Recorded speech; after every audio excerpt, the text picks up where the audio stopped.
Hello, আশা করি সবাই ভালো আছেন। কথা বলব সালিম মহম্মদ সিনেমা নিয়ে। যে সিনেমার নামটা শুনে আমরা মোটামুটি আন্দাজ করতে পারি যে এটি একটি নারী কেন্দ্রিক সিনেমা হবে এবং সিনেমাতে নারীর চোখে ভালোবাসা কি বা মহব্বত কি সেটা ভালো মন্দ সাইড ২ টা দিক আমরা দেখতে পাবো।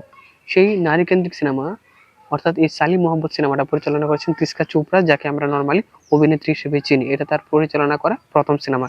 যে কারণে আমি নিজেও একটা দ্বিধার মধ্যে ছিলাম যে সিনেমাটা কি আসলে ভালো হবে নাকি অগোছালো হবে। যেহেতু তার ১ম সিনেমা।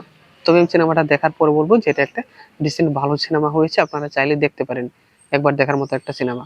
তো সিনেমাটার কেন ভালো একটা সিনেমা বা একবার দেখার মতন সিনেমা এবং নারীদের চোখে ভালোবাসাটা কি সেটার অ্যাঙ্গেলটা কি সেটা যদি আপনাদের সাথে আমি শেয়ার করি তাহলে বলব যে এটার যদি প্লটটা আপনারা ১ম এ দেখেন, এটার প্লটটা কি? প্লটটা হচ্ছে যে রাধিকা আপ্তে এবং তার হাসব্যান্ড একটা বাসায় বসবাস করে। যেই বাসার খরচাপাতি বা সংসারের খরচাপাতি আবার রাধিকা আপ্তে তার বাপের বাড়ি থেকে নিয়ে আসে বা বাপের দেয়া খরচ থেকে খরচ করে। সেই জায়গায় বাসায় ষোড়শী মিত্র আসে, যার কাজিনের মতো সম্পর্ক রাধিকা আপ্তের সাথে।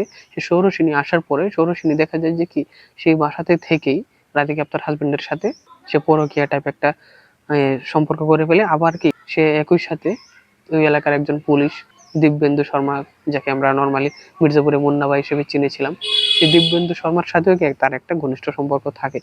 এরকম মানে তার ক্যারেক্টার আসলে উড়াধুরা ক্যারেক্টার আর কি, যে যেখানে যার সাথে ভাব হয় তার সাথে সবকিছু করতে বা ঘনিষ্ঠ হতে চায়। তো সেইখানে সে এগুলা কিছুদিন সহ্য করে তার পরবর্তীতে কি সেইটার প্রতিশোধ নেওয়ার চেষ্টা করে চান্সে।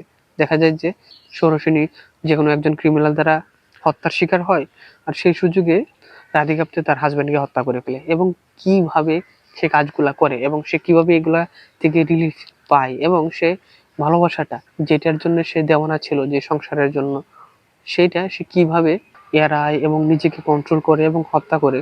এবং যেগুলা পুলিশ হিসেবে দিব্যেন্দু শর্মা ধরে ফেলার কথা, তাকে সে বা কিভাবে ট্যাকেল দেয়, এই ব্যাপারগুলো নিয়ে সিনেমা। যেটা একই সাথে নারীদের কাছে ভালোবাসার প্রতি দেওয়ানা হয়ে যাওয়াটা এবং সেগুলাকে যদি নেগেটিভ হয়ে যায় সেটা থেকে কিভাবে সে সুদ নেয় বা সুদ নিয়ে এখান থেকে বেরিয়ে যায়, এই ব্যাপারটা নিয়ে একটা গুছানো সিনেমা হচ্ছে সালিম মহম্মদ।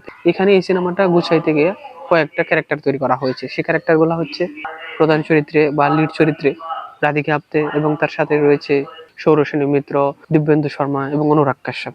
এবং তারা তাদের জায়গা থেকে তাদের সেরা পারফরমেন্সটা দিয়েছেন। এখানে পুরো সিনেমাটা কন্ট্রোল করে বা পুরো সিনেমাটা এগিয়ে নিয়ে যায় মূলত রাধিকা আপ্তের ক্যারেক্টারটাই। বাকিরা জাস্ট সাপোর্টিভ ক্যারেক্টারের মতন। তবে গল্পে মূলত প্রভাব যে ক্যারেক্টার গুলা রয়েছে সেগুলার কম বেশি সবারই রয়েছে, তবে বেশিরভাগ রয়েছে সৌরসেনীর, যে কাহিনীগুলা বা যে সংসারে কি অনেক কিছু উলট পালট করে দেয়। তবে সবগুলার কেন্দ্রবিন্দু বা সবগুলাই যার চোখে দেখানো হয় সেটা হচ্ছে কি রাধিকা আপ্তে। এর এর সাথে সাথে এর ভিজুয়াল বা বিজিএম এর কাজ সেগুলোও ভালো, ভিজুয়াল গুলো অনেক ভালো বলা যায়। কেননা এখানে গাছপালার ব্যবহার বা গাছপালাতে রাধিকা আপ্তের যে মিশে যাওয়ার চেষ্টা করাটা, সেই জিনিসটা এত সুন্দর করে উপস্থাপনা করা হয়েছে যে দেখে কি মনে হয় যে তার সাথে আসলেই কি একটা প্রকৃতির আর রাধিকার একটা ভালো সম্পর্ক ছিল, যেটা আমরা ফিল করি সিনেমা দেখার সময়। এগুলো হচ্ছে মূলত সিনেমার পজিটিভ সাইড। আর যদি নেগেটিভ সাইড বলি তাহলে বলবো যে সিনেমার যে স্টার্টিংটা সেটা কি অনেকটা স্লো সিনেমার মতন, যে কারণে বেশ কিছুক্ষণ যাওয়ার পরে মূলত সিনেমাতে আপনি এঙ্গেজ করতে পারবেন।